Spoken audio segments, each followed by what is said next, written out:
Então vamos lá, vamos iniciar aí o resumo da nossa aula número 9, arrependimento posterior, né? É causa obrigatória de diminuição de pena, quando reparado o dano ou restituída a coisa em crime sem violência ou grave ameaça. A pessoa, desde que por ato voluntário, antes do recebimento da denúncia, né, ele restitui a coisa em sua integralidade, ele vai incidir sobre esse instituto aqui, que é o arrependimento posterior. Ele difere do arrependimento eficaz, que é após a execução e posterior à consumação, né? O arrependimento aqui posterior, ele é após a consumação. O arrependimento eficaz, ele é antes, né? Ele deu esgotado aí os atos executórios, aí os meios executórios, o agente, ele, no arrependimento eficaz, ele tem que agir para que não haja consumação. Já no arrependimento posterior, é depois da consumação. Quais são os requisitos aí do arrependimento posterior? O crime tem que ser sem violência ou grave ameaça, nos termos do artigo 16 do Código Penal. Não se restringe aos crimes contra o patrimônio, compatível com qualquer delito. Que seja possível a reparação do dano. Exemplo aí é o peculato doloso do artigo 312, por exemplo, né? Restituir a coisa, um dos requisitos. Em crime com violência ou grave ameaça, não incide. Como eu já falei agora há pouco, não incide o arrependimento posterior.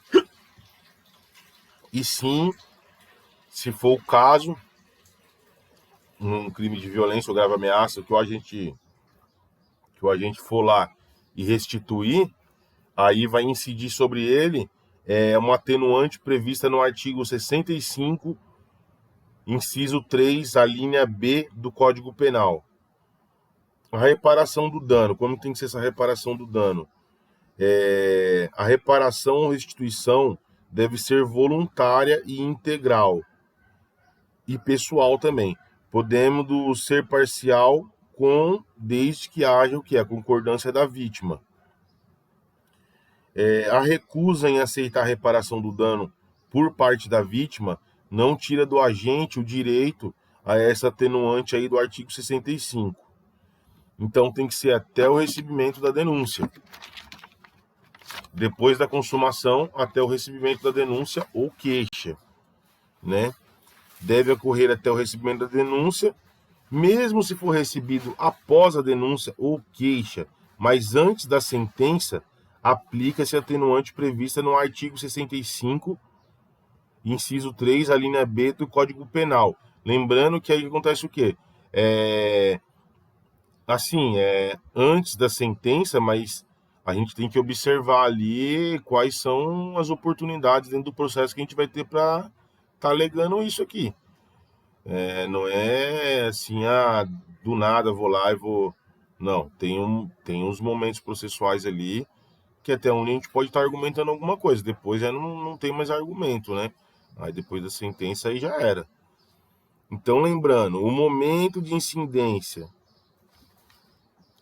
dos institutos, aí vou relembrar os três.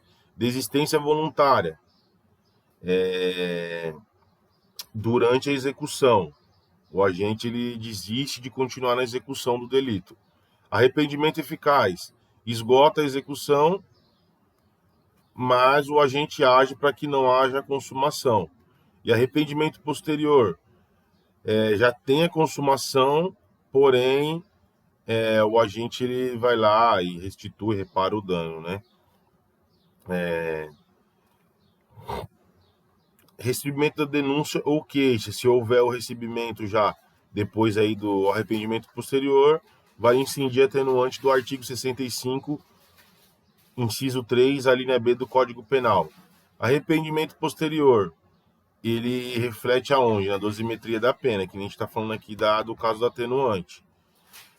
Qual é o critério para a redução da pena? No patamar aí que pode ser reduzido de 1/3 a 2/3, se mede conforme a totalidade do dano reparado e o grau de voluntariedade. Então aí o magistrado vai fazer o quê?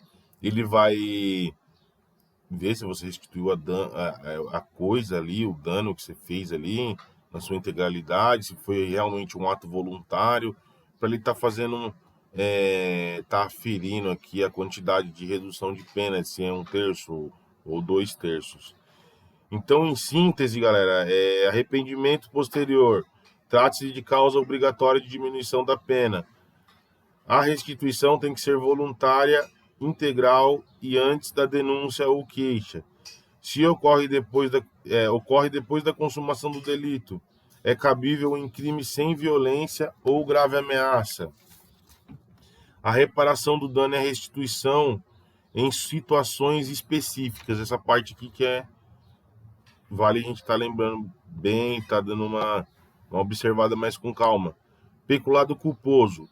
Nos termos do artigo 312, parágrafo 3º do Código Penal, no caso de peculato culposo, se anterior à sentença, a reparação ou restituição é causa de extinção de punibilidade. Após sentença irrecorrível, será causa de diminuição. Se o peculato for doloso e a reparação for antes do recebimento da denúncia, ensejará arrependimento posterior, tendo como consequência o arrependimento posterior que causa a diminuição da pena de 1/3 a 2/3 nos termos aí do artigo 16 do Código Penal. Se ocorre após o recebimento da denúncia, incide atenuante do artigo 65, inciso 3, a linha B do Código Penal. Estelionato mediante emissão de cheque sem fundo. Já é interpretado aí, a contrário senso, a súmula número 554 do STF, a reparação do dano até o recebimento da denúncia impede o prosseguimento da ação. No caso do cara vai lá, dá um cheque sem fundo, e depois ele vai lá, antes do cara tá protestando o cheque dele, tá fazendo alguma coisa, vai lá e dá o dinheiro e pega o cheque de volta. É isso. É uma causa aí supra legal de extinção de punibilidade. Não tem muito mistério, não. É coisa simples. Então, o que merece ir uma atenção aqui a mais aqui esses dois crimes em específico: peculato culposo e estelionato mediante emissão de cheque sem fundo, que tem um pequeno diferencial aqui para os outros crimes, né? Então é isso.